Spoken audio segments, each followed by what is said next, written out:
말씀 시편 104편 24절 33절 말씀 먼저 교독하겠습니다. 24절에서 33절 말씀입니다. 여호와여, 주께서 하신 일이 어찌 그리 많은지요? 주께서 지혜로 그들을 다 지으셨으니 주께서 지으신 것들이 땅에 가득하니이다.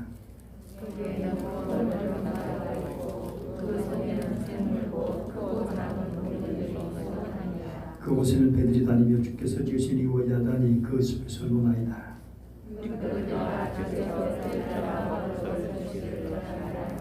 주께서 주신즉 그들이 받으며 주께서 손을 펴신즉 그들이 좋은 것으로 만족하다가 주께서 낯을 숨기신즉 그들이 깨달고 주께서 그들의 호흡을 거두신즉 그들은 기뻐 먼저 돌아가나이다. 주의 영을 보내어 그들을 창조하사 지면을 새롭게 하시나이다.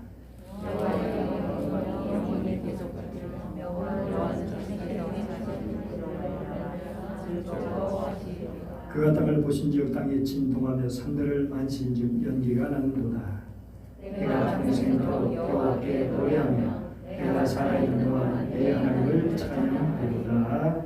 아멘. 이어서 로마서 12장 2절 말씀 우리 한 목소리로 같이 읽도록 하겠습니다. 시작. 너희는 이 세대를 본받지 말고 오직 마음을 새롭게 하며 변화를 받아 하나님의 선하시고 기뻐하시고 온전하시듯이 무엇인지 분별하도록 하라. 84년 기독교 환경운동 연대 제안으로 시작된 환경주의, 그러니까 올해로 38번째를 맞이하게 되었습니다. 한국 기독교 역사가 약 130년인데 환경이라는 것을 우리가 심각하게 생각하고 함께 고민하며 예배드린 시간이 언제부터인지 가늠할 수가 있죠. 1972년 스웨덴 스톡홀름에서 개최된 유엔 인간 환경회의를 기념해서 6월 5일을 환경의 날로 지정하였습니다. 오직 하나뿐인 지구라는 슬로건 아래 세계 114국 대표가 참가한 이 회의에서 현재 지구 환경 논의의 기본 헌장이 된 인간 환경 선언을 채택하고 유엔 환경 전문 기구를 설치하게 되었습니다. 이런 역사적인 배경을 살펴보면 우리가 이 땅의 환경에 대해서 심각하게 고민하게 된 것은 현대 산업화 이후이고 지금부터 약 50여 년 전이라고 생각됩니다. 인간의 욕심은 환경도 지키고 그러면서 또 풍요롭고 편안하게 살 수 없을까라는 것이죠. 마치 야곱의 신령한 복도 받고 에서의 세상적도 복도 받고 싶은, 그런데 이것은 마치 생명으로 인도하는 넓은 길을 찾는 것과 같은 거예요. 예수님께서 뭐라고 말씀하셨죠? 마태복음 7장 13절 14절 같이 한번 읽어보죠. 시작. 좁은 문으로 들어가라. 열방으로 인도하는 문은 크고 그 길이 넓고 그리로 들어가는 자가 많고 생명으로 인도하는 문은 좁고 길이 협착하여 찾는 자가 적음이라. 좁은 길이 생명의 길이죠. 우리가 일상에서 느끼는 편안함의 대부분 환경을 파괴한 결과로 얻게 된 것입니다. 생활이 조금 불편하면 할수록 환경을 보존하는 것이고 하나님이 지으신 세계와 그 생명의 흐름을 따르도록 하는 거죠. 많은 사람들이 환경 문제에 심각하면 알면서도 실천하지 못하는 이유가 뭐냐? 환경 보존은 한마디로 좁은 길로 가는 길이기 때문에 그렇습니다. 불편함을 감수해야 되는데 그렇지 않기 때문에 오늘 환경주의를 맞이하면서 다시 한번 하나님의 지으신 피조 세계에 대한 새로운 인식을 가지고 환경 보존 운동을 적극적으로 실천해 가야 하겠습니다. 오늘 우리가 묵상한 시편 104편 말씀 24절 25절 우리 같이 읽어볼까요? 시작. 여호와여, 주께서 하신 일이 어찌 그리 많은지요. 주께서 지으러 그들을 다 지으셨으니 주께서 지으신 것들이 땅에 가득하니이다. 거기에는 크고 넓은 바다가 있고 그 속에는 생물 곧 크고 작은 동물들이 무수하니라. 당연히 산도 있고 거기 들도 있고 그리고 하늘도 들어있는 것이죠.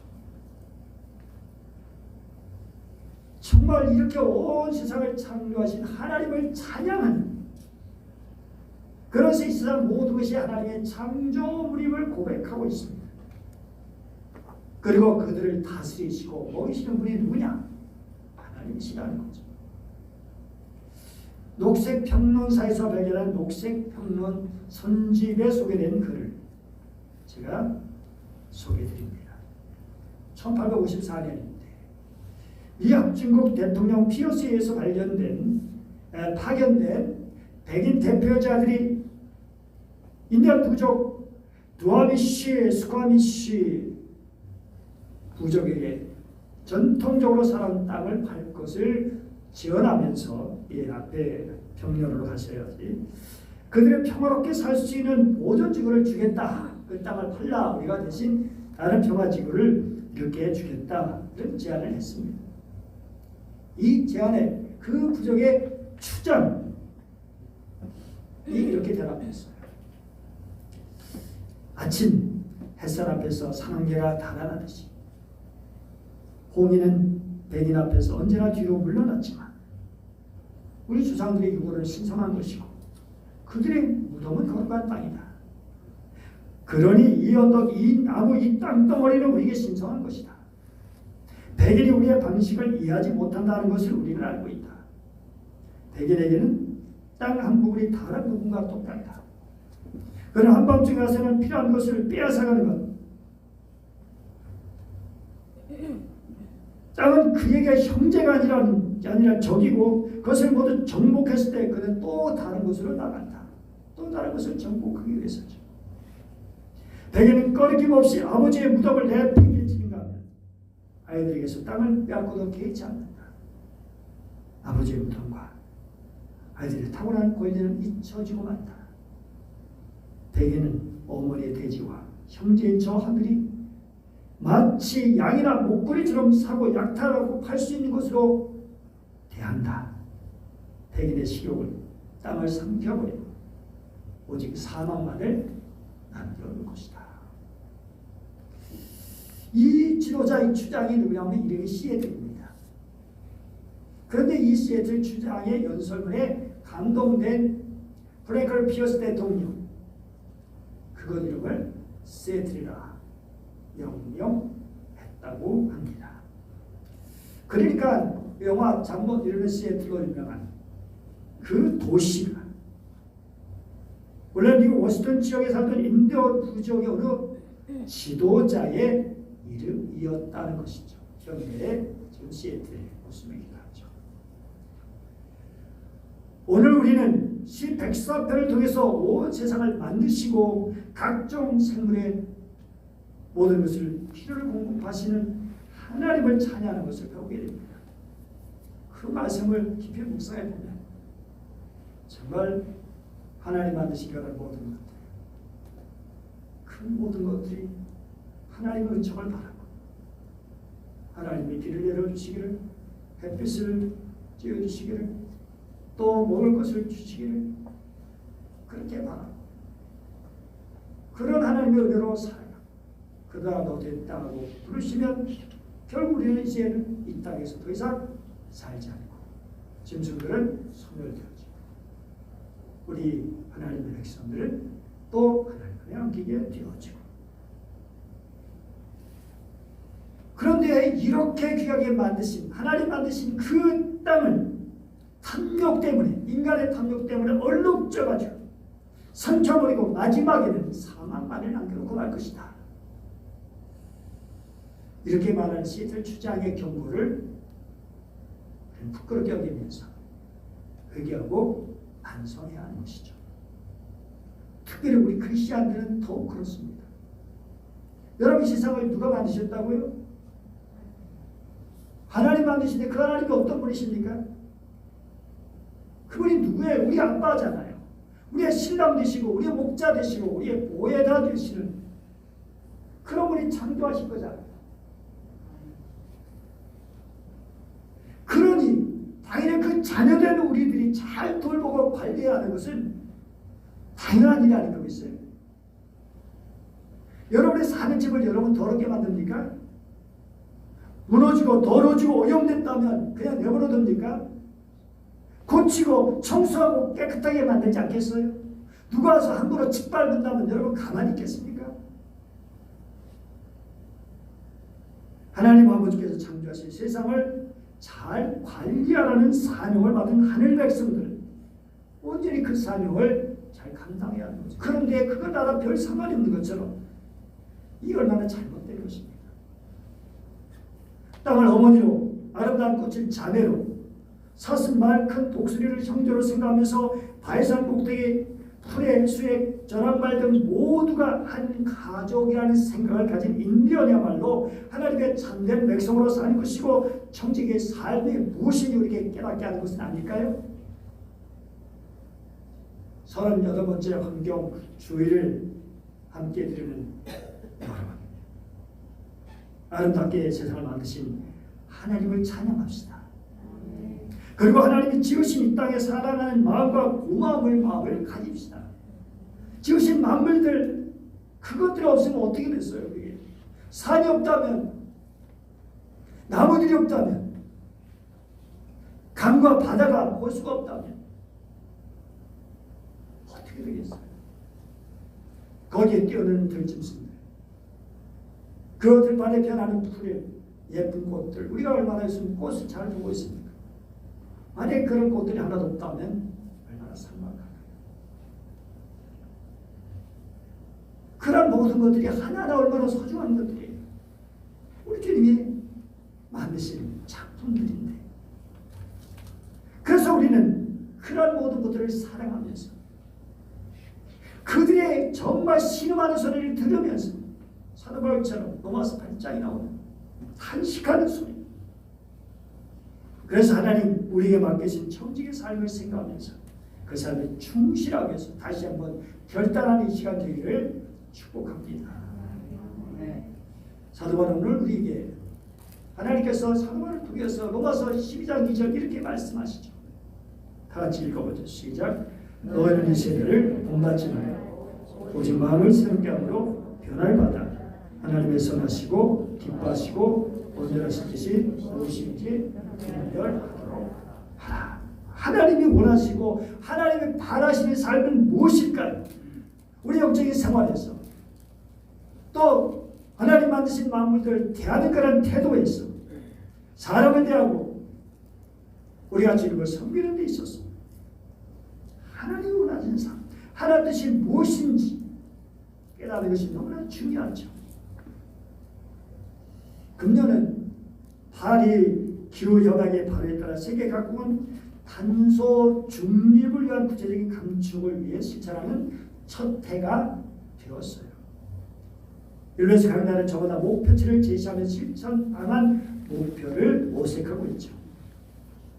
여러분 18세기 후반에서 유럽에서 시작한 산업혁명, 그를 탄생한 에너지, 석탄, 석유는 화석 연료, 얼마나 사람들을 그렇게 정말 빠른 속도로 편리하게 만들어줬습니까? 현대 문명의 시대를 이룬 것이죠. 하지만 이런 빠른 발전이 지구를 병들게 만드는 재앙이 되었다는 거예요. 그때는 몰랐는데. 지난 50년간 화석 연료로 인해서 발생된 이산화탄소량이 지구온난화, 기상이변 등 기후위기를 불러왔다는 것입니다. 이러한 이산화탄소와 함께 농업활동 및 폐기물 처리로 발생하는 메탄과 이산화질소, 이런 것들이 온실가스, 온실기체가 된 것이죠. 탄소 중립이란 말 요즘 이제 많이 사용하게 되죠. 탄소 중립, 환경과 미래를 지키는 탄소 중립이 도대체 무슨 말일까요? 온실가스 배출을 최대한 줄이고 남은 온실가스는 어떻게 없애요? 나무를 많이 심어서 흡수하고 또 이런저런 방법으로 제거해가지고 배출량이 제로가 되게 하는 개념으로 세계가 함께 나아가야 할 방향인 것이죠. 온실가스는 그야말로 지구 표면의 우주로 발산하는 적외선 복사율을 흡수 또는 반사하여 지구 표면의 온도를 상승시키는 주범이 되고 있어요.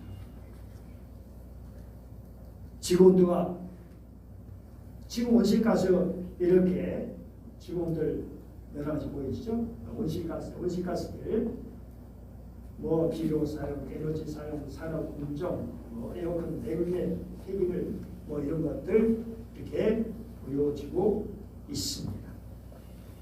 지구가 이제 1도 상승하면 어떤 일이 있는가를 생각해 보게 되는데요. 지구의 이 기온이 1도가 올라가면 또 2도가 올라가면 계속 한 단계씩 올라가면 어떤 결과가 있게 되느냐라는 것입니다. 아주 결과가 크게 달라지게 되는 거예요.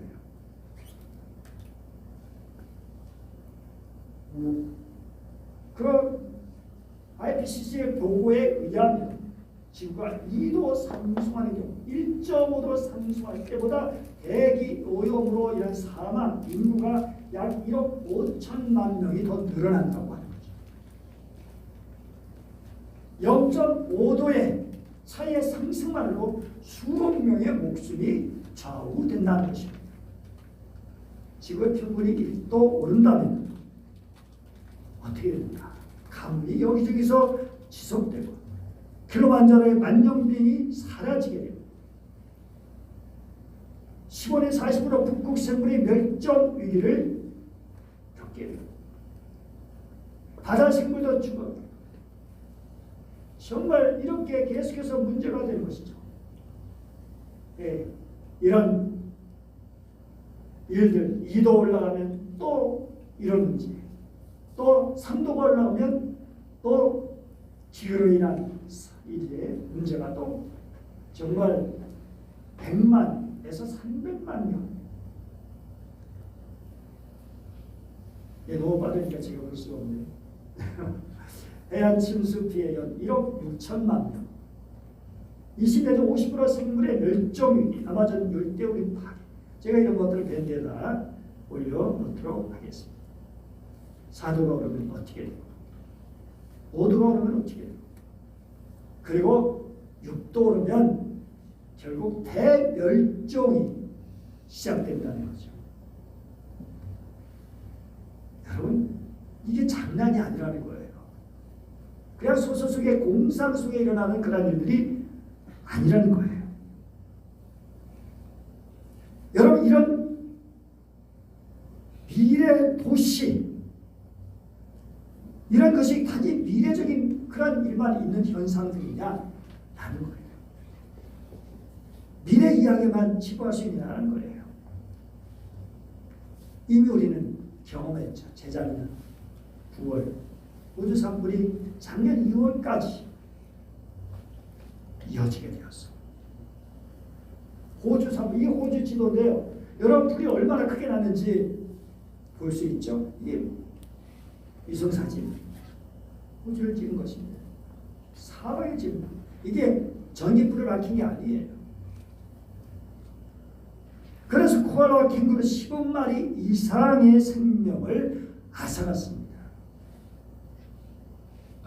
우리나라도 작년에 54일간의 역대 최장 장마로 신음한 바 있었는데 과학자들은 질병과 산불 홍수의 원인으로 바로 기후변화를 꼽고 있다는 것입니다. 그렇기 때문에 이런 환경 문제는 어느 개인이라든지 어느 지역, 어느 나라만의 문제는 결코 아니다라는 거죠. 이에 따라서 2019년 12월 이후 연합은 탄소 중립 달성을 해서 그린딜을 발표했고 실행에 들어갔습니다. 2020년에 우리나라를 비롯해서 중국, 일본이 탄소 중립을 선언했어요. 그리고 올해는 미국이 전에 미국에 트럼프 있을 때는 기후협약에서 탈퇴했죠. 그러다 이제 바이든이 들어서면서 파리협정 복귀, 탄소 중립 그리고 2035년 전력국은 탈탄소화를 추진하고 있습니다. 기후 특사도 임명하고 기후팀을 꾸려서 온실가스 감축에 집중하고 있죠. 우리나라 대통령은 작년 10월 28일 2021년 예산안 시정연설에서 국제사회와 함께 기후변화에 적극 대응해서 2050년을 탄소 중립 그런 목표를 가지고 나가겠다고 말했습니다. 근데 왜 2050년이냐 하는 겁니다. 2050년이 강조돼요. 2050년. 그 중요한 그 뭔가 있기 때문에 그래요.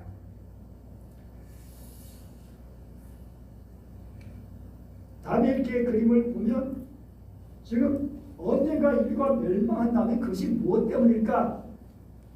그런 고민을 하게 됐습니다. 호주 국립기후보건센터가 있는데 이 센터에서 2019년 충격적인 보고서를 냈던 거예요. 그 보고서는 뭐냐면 향후 30년 그러니까 2050년 그때는 핵전쟁에 버금가는 기후변화라는 재앙이 올 것이다. 핵전쟁에 그렇게 버금가는 재앙이 올 것이라고 그렇게 발표했습니다. 기후변화는 지구가 변한다는 것이죠. 그리고 그 원인이 바로 지구온난화라는 것입니다. 그렇다면 호주 국립기후보건센터가 말하는 핵전쟁에 버금간다는 기후변화는 어떤 모습이냐라고 하는 것입니다. 이 센터의 보고서에 따르면 2050년 지구 정말 여기저기 빙하가 줄어드는 것은 물론이고요. 물 지표면의 30% 이상에서 극심한 사막화가 동반된다는 것입니다. 지구에서 산불, 폭염, 가뭄, 침수 등 이상기후를 겪을 것이고 가물량이 절반으로 떨어져 피가 절반으로 떨어지는 엘니뇨 현상이 만연될 것이고 그 결과지는 전쟁 난민 또는 경제 난민이 아니라 기후 난민이 발생할 것이다. 전쟁으로부터 생존하는 것이 아닌 기후 재난 때문에 목숨을 부지하기 위해서 새로운 유형의 난민이 등장하게 된다는 사실. 뿐만 아니라 곳곳에 폭염이 1년에 100 이상 지속될 것이고 100일 이상 지속될 것이고 전 세계 곡물 수확량 80%가 감소될 것이고 더불어 만성적인 물 부족이 이제 있게 될 것이다. 이러면서 국가 간 식량 전쟁이 불가하게 일어날 것이라. 유엔 또는 2050년에 기후 난민이 2억 명에 달할 것을 예측하고 생육전에 취약한 빈민층 10억 명이 정말 그렇게 기아에 내몰릴 것으로 내다보고 있습니다. 그러니까 여러분 2050년이 얼마나 중요한가 하는 것입니다. 2050년 그냥 내버려두면 우리가 아무 일도 하지 않고 그냥 있으면 결국 그때 가서 우리가 도저히 손쓸 수 없는 어떻게 절대로 고칠 수도 없는 우리 모두의 일과 파멸할 수 있는 그런 일이 있게 된다는 사실.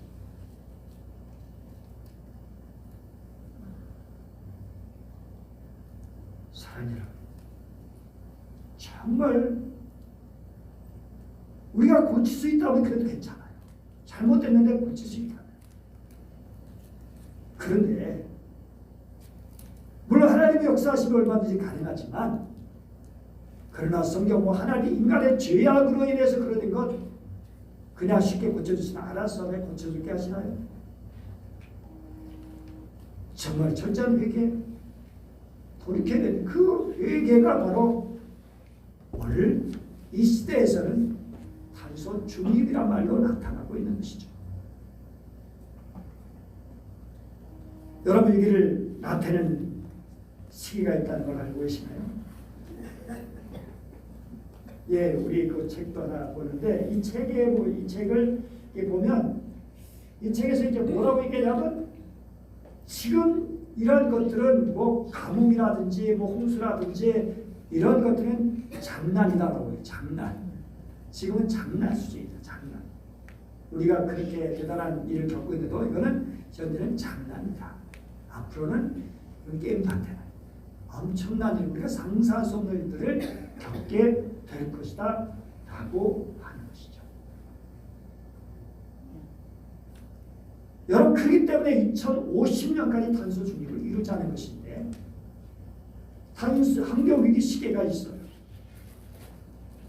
이 하루 이제 그 12시간을 기준으로 해가지고 전 세계 90여 개국의 조사에서 매년 발표하는 환경위기 시기가 있는데 지구 오염의 심각성을 나타내는 정도예요. 0에서 3시까지는 양호한 거고요. 3에서 6시까지는 불안하고요. 6시에서 9시까지는 나쁨 단계고 9시에서 12시까지는 위험 단계죠. 근데 작년 환경위기 시각이 몇 분이냐? 9시 47분이에요. 9시를 넘어섰어요. 위기입니다. 위기예요.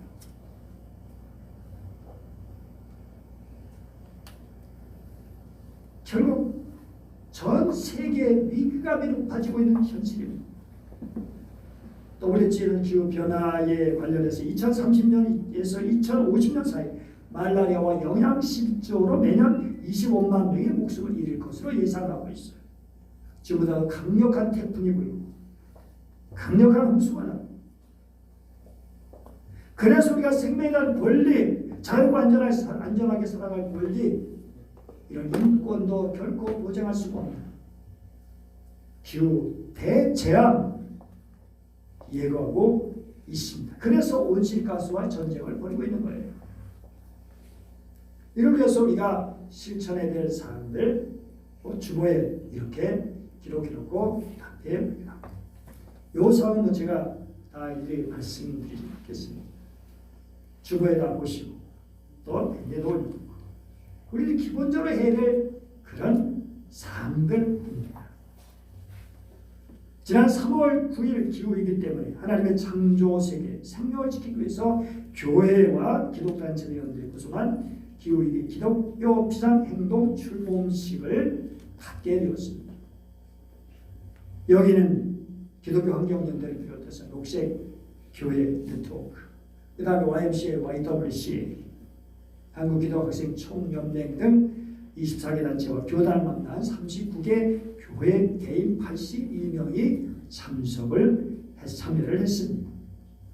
그리고 환경단체와 기독교 항공단체와 NCCK 생명문화위원회가 중심돼서 탄소중립 실천 캠페인을 실천하게 되었습니다. 그래서 7가지 분야에서 탄소 배출을 줄이는 행동을 구체적으로 제시하고 있습니다.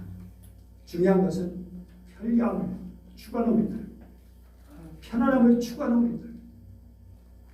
그런데 그런 생활 방식을 버리고 이제는 정말 하나님 안신 창조 세계를 회복할 수 있는 그런 길로 나아가야 한다는 사실입니다.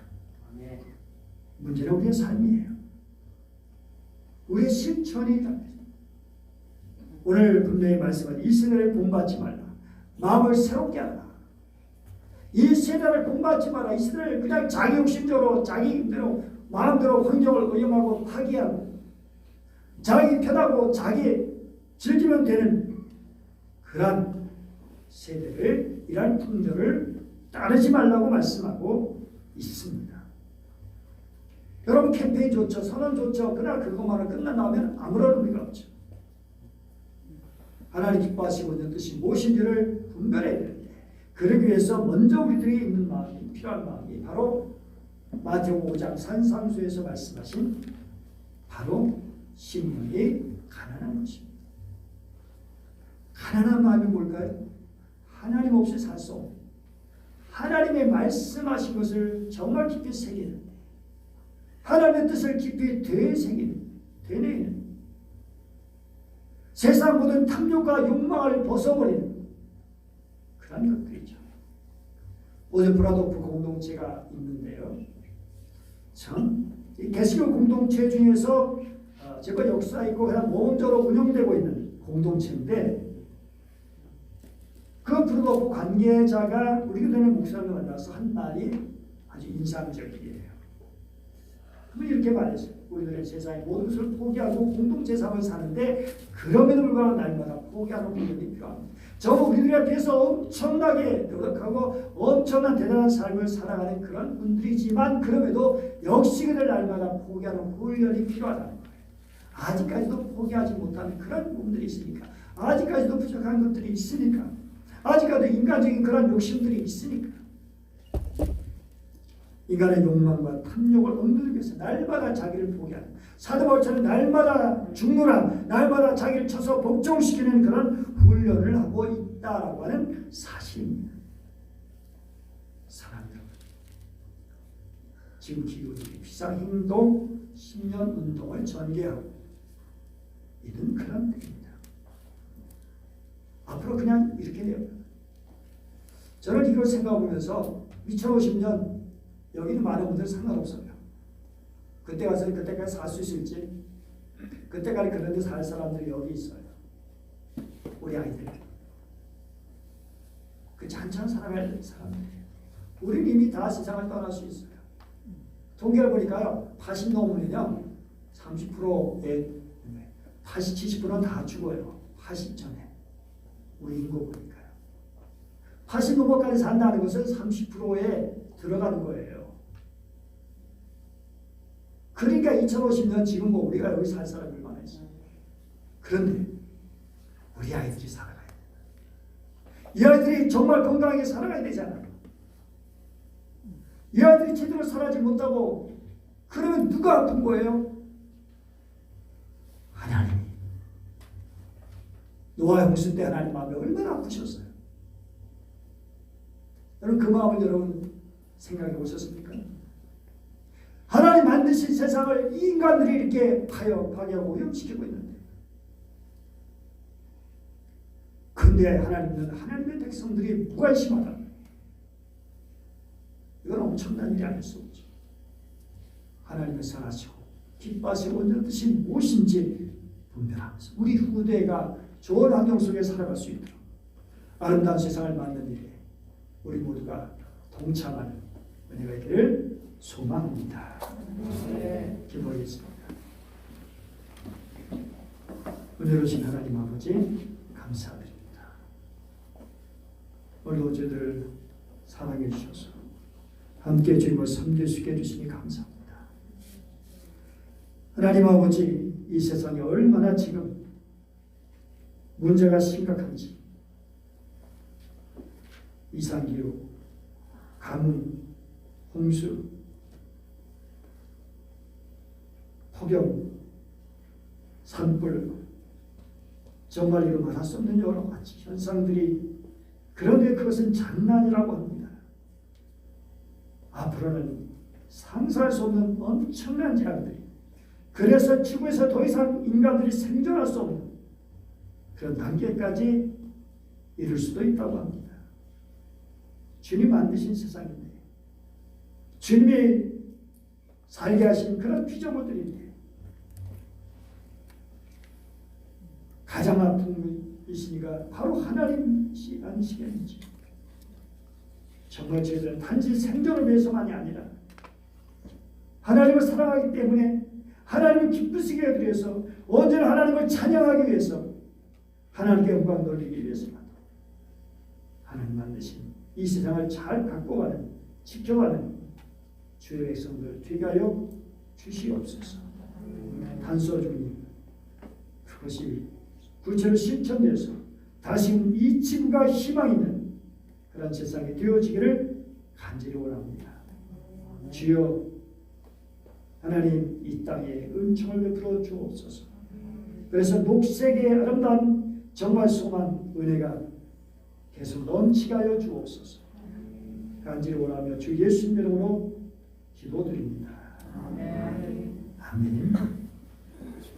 오늘 찬양은 우리가 처음 불러보는 찬양입니다.